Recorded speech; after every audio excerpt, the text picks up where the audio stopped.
Excelente dia.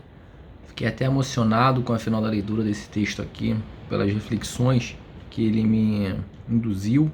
O texto da professora Isabel Derve, mineira, sobre, novamente, contribuições, mas vai dar um olhar metodológico sobre a questão. O nome do texto é Revisitando as Contribuições da Constituição da República. E aí ela vai tecer algumas considerações sobre o desvirtuamento e o que levou a esse desvirtuamento da aplicação dos recursos das contribuições e quais são os efeitos disso, né? Então ela começa o texto fazendo algumas considerações filosóficas, trazendo à tona, né, aqui reflexões sobre o Michel Foucault, que demonstrou que o conhecimento ele não é apenas influenciado pelos poderes, pelas pessoas que concentram as decisões, mas um conhecimento é informado e conformado pelo próprio poder. E o filósofo também ele afirma que com Platão se iniciou um mito conceitual do Ocidente, que existia uma aparente antinomia entre o poder e o saber, mas eles eles se conversam na realidade, né?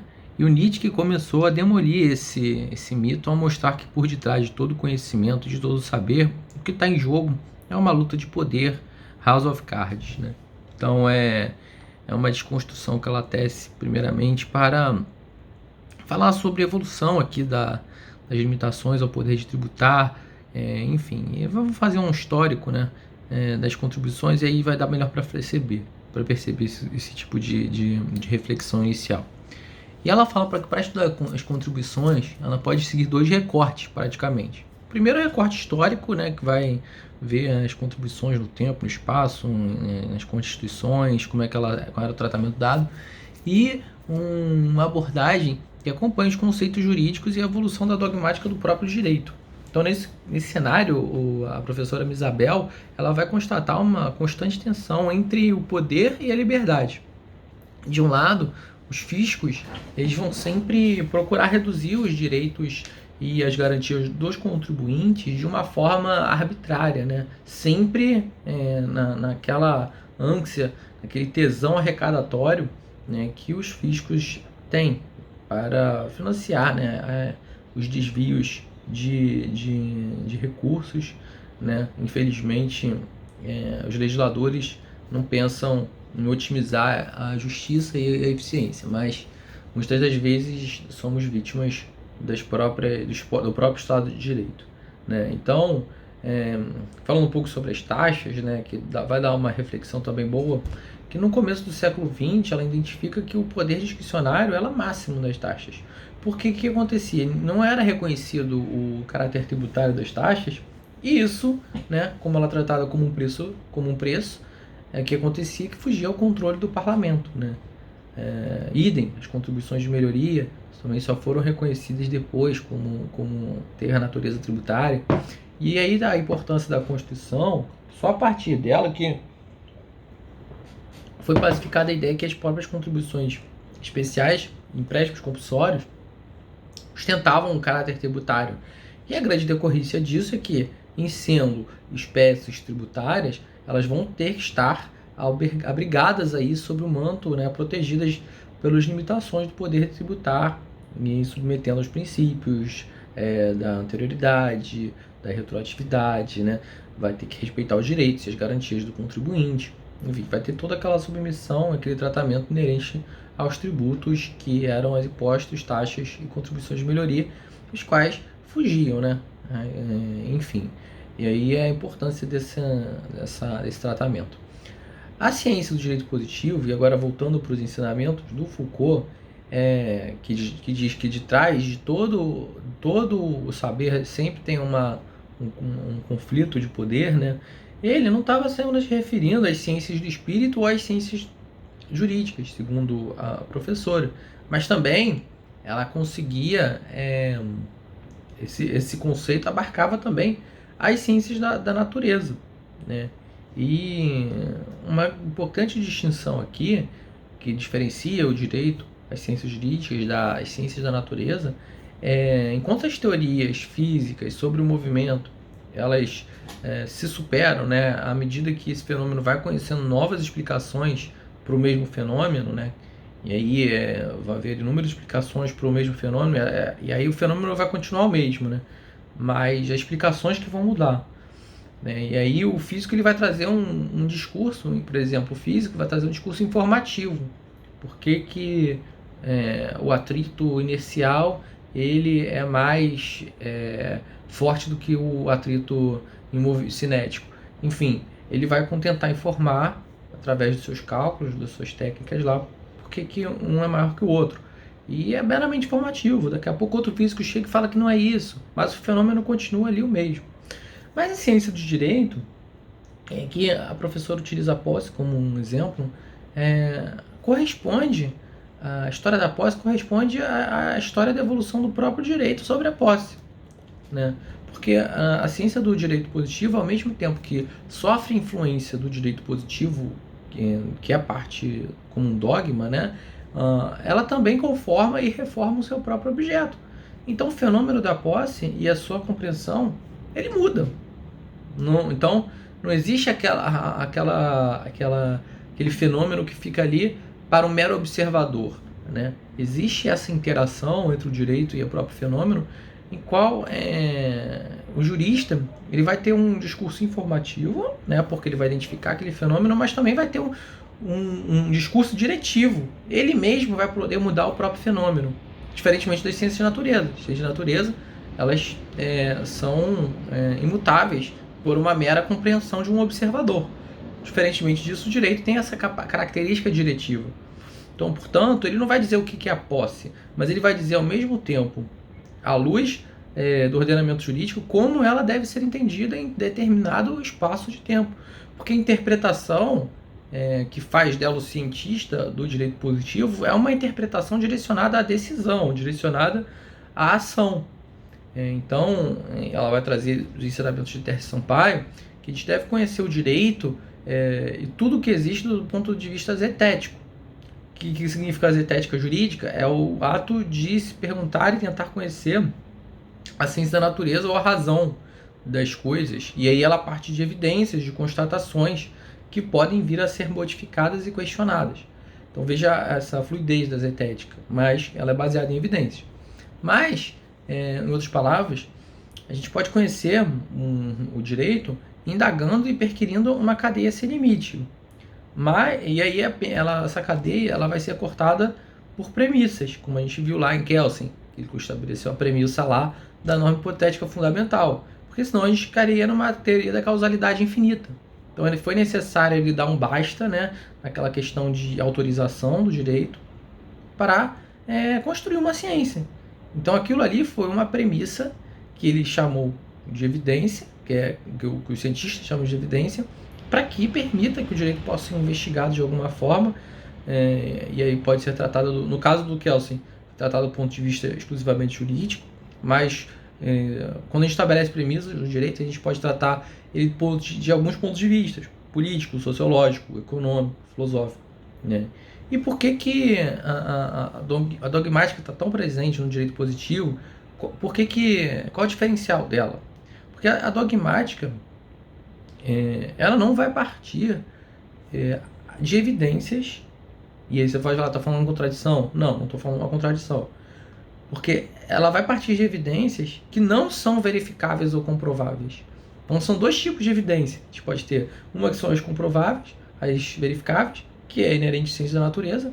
Só que a dogmática do direito positivo ela vai partir de premissas, de evidências ou enunciados que não são verificáveis, que não são apenas meramente verificáveis. Por exemplo, a norma hipotética fundamental.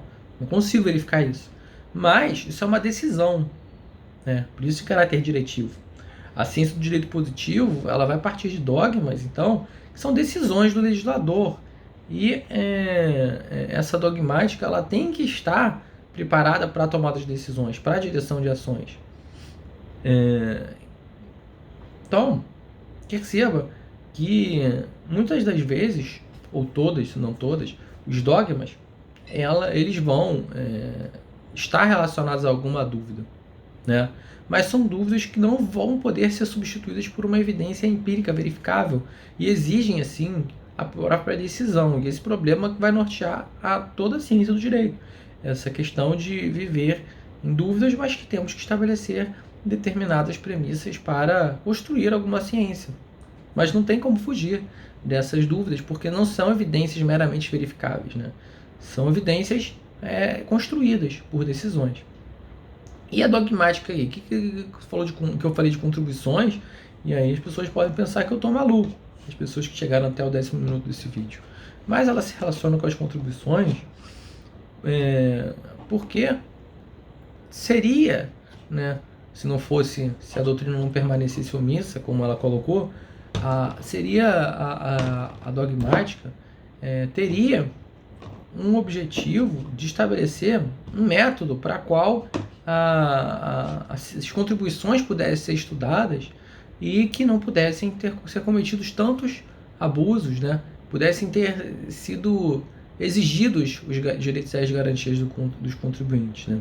Ela sente, então, que ela foi omissa em alguns aspectos e aí permitiu aqui a discricionariedade do Estado fiscal e das violações do objeto das contribuições, que seria justamente a sua causa de existir, não a causa fim, a sua causa de existir delas serem direcionadas por uma atuação estatal específica. E assim, essa dogmática ela serve. A principal questão aqui enfrentada é que se ela tem servido, e aqui pelo visto não, a conclusão do texto é lógico que não, se ela tem servido contribuindo para os direitos e as garantias do contribuinte do Estado Democrático de Direito. E aí voltemos para a questão do reconhecimento do caráter tributário, né, da Constituição, que com o advento preciso de mais café. Constituição da República, de 88, as contribuições não restaram mais dúvidas, né, que no artigo 149 se tratavam de espécies tributárias. E para corroborar também as primeiras decisões sobre a CSLL, a CSSL, o PIS, o COFINS, vieram também no sentido de reconhecer um caráter tributário dessas contribuições, sobretudo aqui para proteger os direitos e as garantias dos contribuintes, né? Plasmados aqui nas limitações ao poder de tributar, os quais as contribuições se submetem, né? No próprio STF, o ministro Celso de Mello, ele admitiu um caráter tributário das contribuições e mais. Ele disse que as contribuições são os tributos vinculados, né? E aqui uma ressalva, que esses tributos vinculados perderam aqui com o tempo, né, essa classificação. E aí acarretou prejuízos tanto para os contribuintes, tanto aqui para o próprio Estado Democrático de Direito, né? E teve, como a gente viu, que não existe, que sempre vai existir uma tensão entre poder e liberdade, né? Tiveram algumas reações a esse reconhecimento de caráter tributário. Então veja, a liberdade nossa aumentou, porque a gente ficou protegido pelas limitações ao poder de tributar, os contribuintes. Por seu turno, o poder, né, logo reagiu a esse tipo de mudança. E aí houve alguns efeitos, né, algumas reações. E essa reação se manifestou no campo da aplicação dos recursos ou da predestinação, onde a reação do reconhecimento do caráter... E aqui eu vou estudar, eu separei para analisar em separado, porque aqui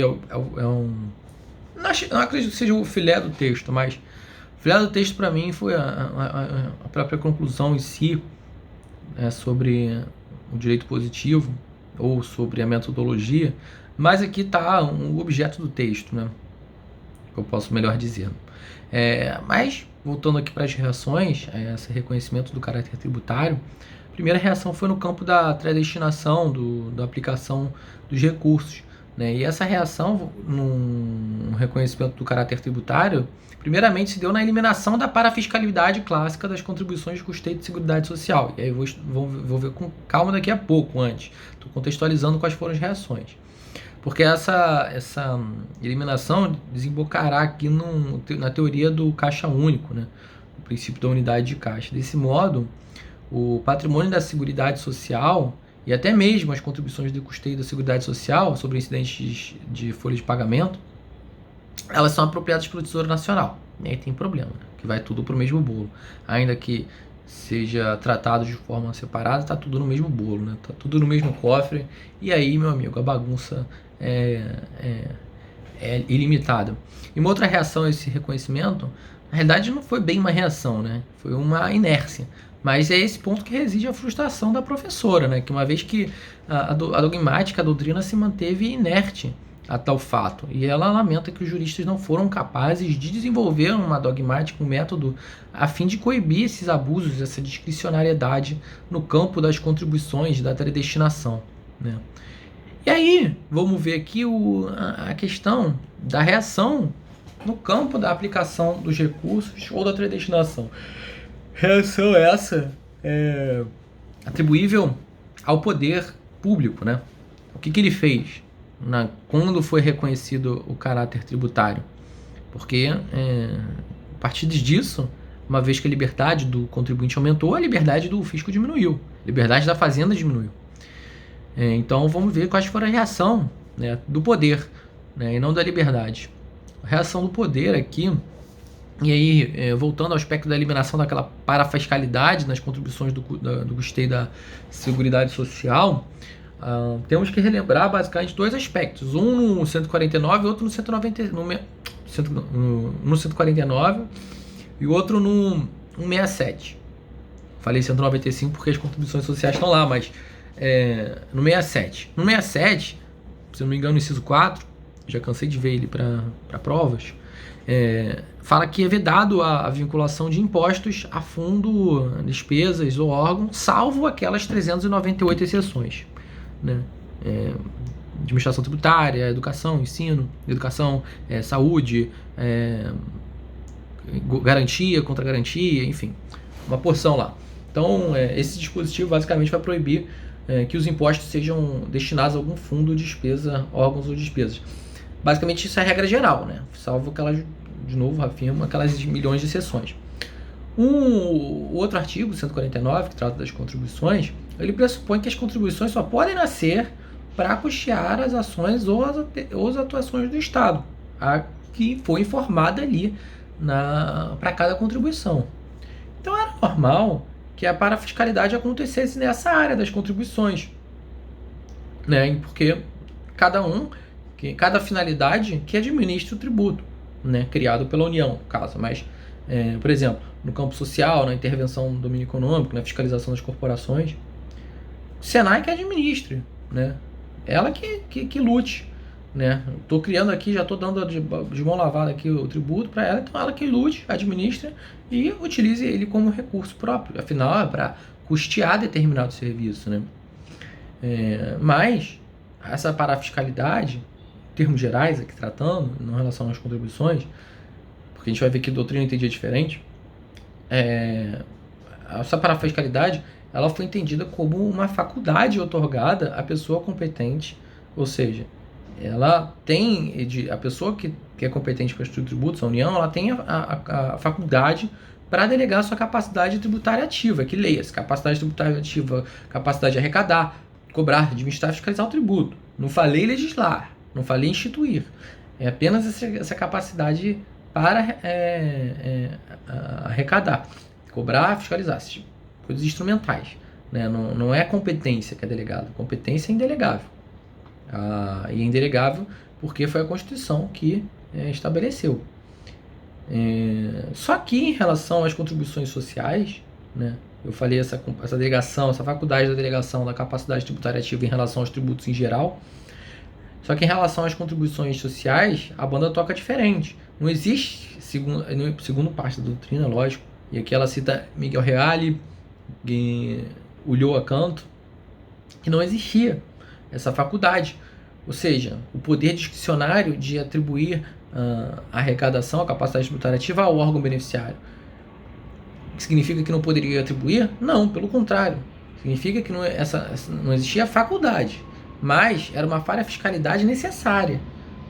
Já que era para custear os serviços da outra instituição ali, então deixa ele administrar, gerir, utilizar e aplicar o tributo. não vem de tributo, não tenta transferir esse tributo para colocar só o venha a nós para essas instituições e o vosso reino fica para a União, né?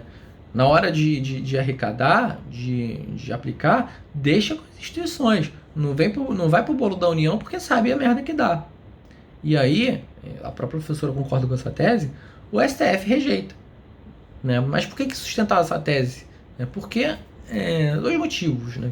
Com a Constituição de 88 tudo mudou para garantir que os recursos que implementasse o Estado Social, e aqui leia-se em especial o Estado da Seguridade Social, né? Ela mudou, primeiro obrigando que o orçamento da Seguridade Social fosse tratado, fosse incorporado à LOA, Lei Orçamentária Anual, e fosse aprovado pelo Congresso, né? E esse orçamento da Seguridade Social é sempre a sua margem da apreciação do Poder Legislativo. Mas aqui não, com a Constituição, a instituição do orçamento específico, né? A gente tem o orçamento fiscal, o orçamento das empresas estatais, independentes e o orçamento da Seguridade Social. Veja que atribuiu uma importância significativa. E isso por que aconteceu? Porque a prática de desvios de caixa, né, não era algo incidental ou acidental. A gente sabe que com os nossos colegas no poder lá, esse desvio é histórico, é recorrente, e não fruto de uma necessidade de caixa momentânea, né? Então, foi atribuído um orçamento novo ali, um orçamento exclusivo para a Seguridade Social, e, enfim, que inclui a Previdência, a Assistência e a Seguridade, né? E a Saúde, perdão. Estava achando estranho, porque eu sempre decorei a orçamento da Seguridade Social a paz, né? Aí o S confunde, mas enfim, o orçamento da Seguridade Social é a Previdência, Assistência e Saúde. Em segundo lugar, a Constituição, em alguns dispositivos, ela dispõe que os recursos da Seguridade devem ser geridos e administrados com independência, separados dos recursos da União. Então, os recursos da Seguridade, apesar dessa mudança, os recursos da Seguridade, eles justamente vieram para que fossem coibidos essas práticas de se construíram, por exemplo, com os recursos da Seguridade Social, de desviar para a construção de Brasília, de usinas hidrelétricas, ou sob a égide de interesse nacional, custear outros objetivos, né? Então, por isso que o orçamento da Seguridade Social, por simples decreto, nesses casos, ele poderia ser alterado antes da Constituição. E aqui eu friso, o decreto do Poder Executivo. Então, veja a maleabilidade dessa função do Estado Social tão importante e como ela era tratada de uma forma tão negligenciada. Então, enfim, porque essa parcela da doutrina defendia que os recursos da Seguridade Social deveriam ser administrados pela entidade parafiscal a que foi delegada a capacidade. Por isso que mereciam o tratamento separado, o que a doutrina sustentava aqui como parafiscalidade necessária, obrigatório.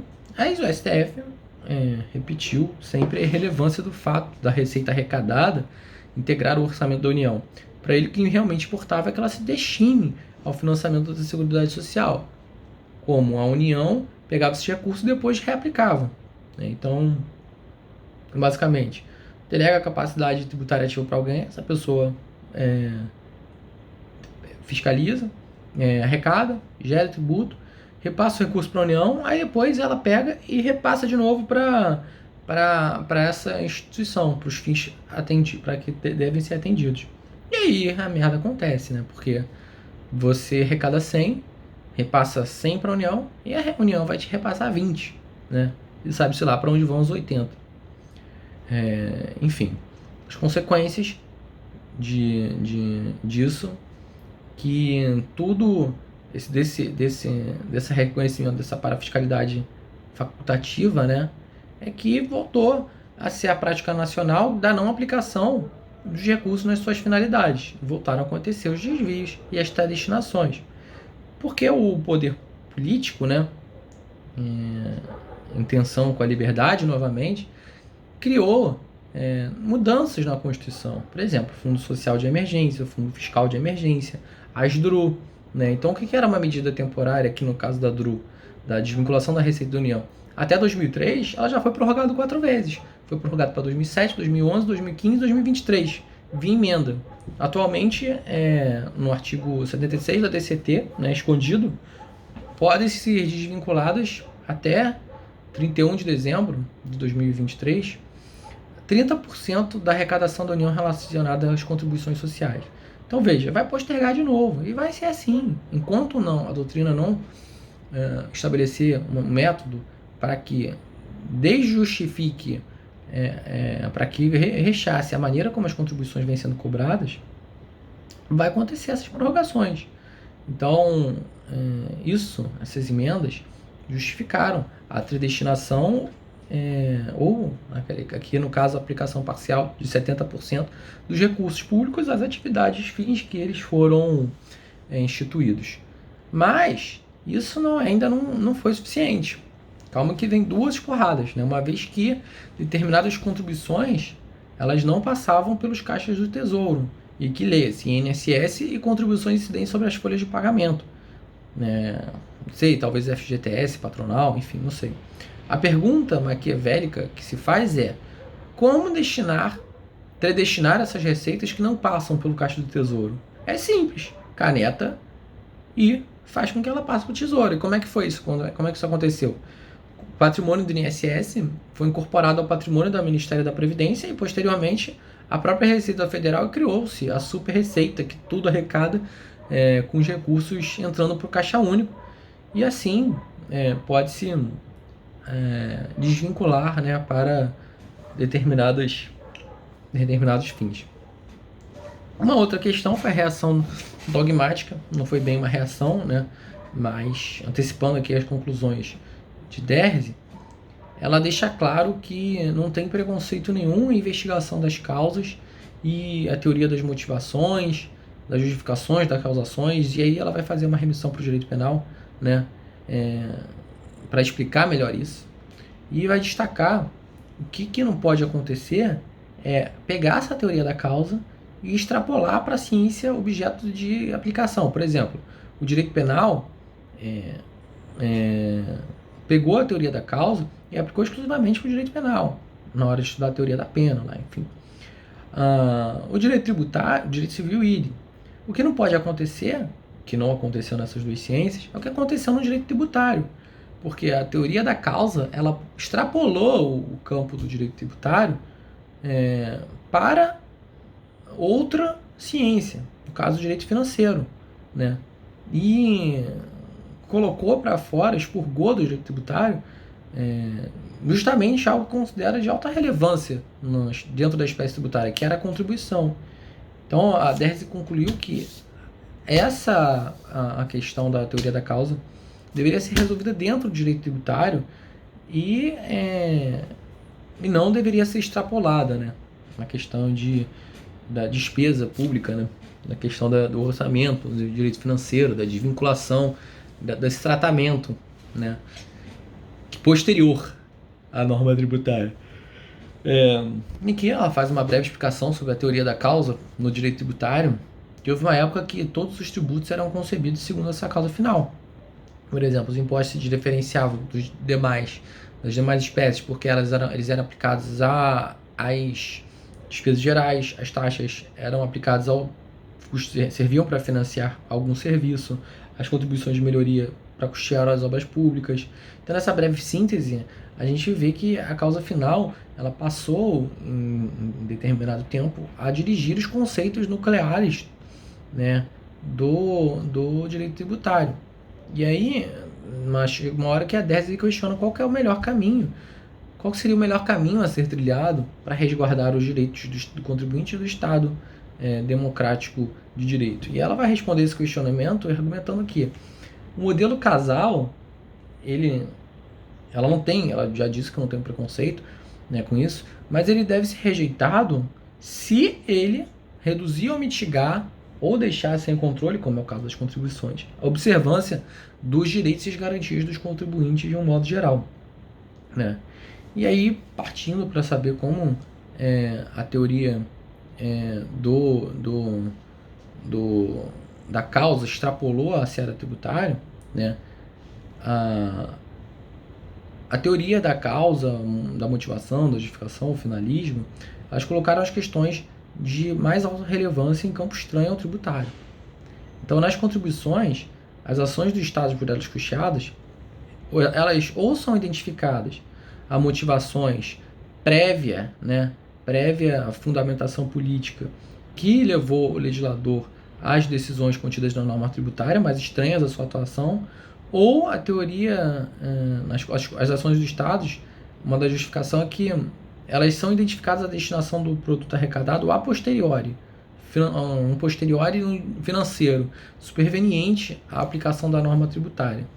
Então, enfim, os direitos e garantias dos contribuintes fogem a todo o controle dogmático do direito tributário, porque ou elas vão se colocar em uma posição prévia ou em uma posição posterior à atuação da norma tributária. Então, esse que é o problema. Deveria ser tratado durante, como causa, como fato gerador, a causa, de haver uma finalidade pública a ser custeada pela contribuição. E não como um motivo porque instituímos as contribuições, estamos precisando de dinheiro para a Seguridade, vamos instituir as contribuições. Não, isso não deveria ser feito, porque isso você estaria colocando o direito financeiro antes do tributário. E por outro lado, se você decide destinar o produto após a norma tributária, uma norma é financeira tributária e outra norma, uma norma tributária e outra norma é financeira. Então você pega o dinheiro depois decide onde aplica. Então isso não, isso deve ser rechaçado. E aí ela vai tecer algumas considerações sobre a teoria da causa típica. E aí eu vou deixar para um próximo vídeo.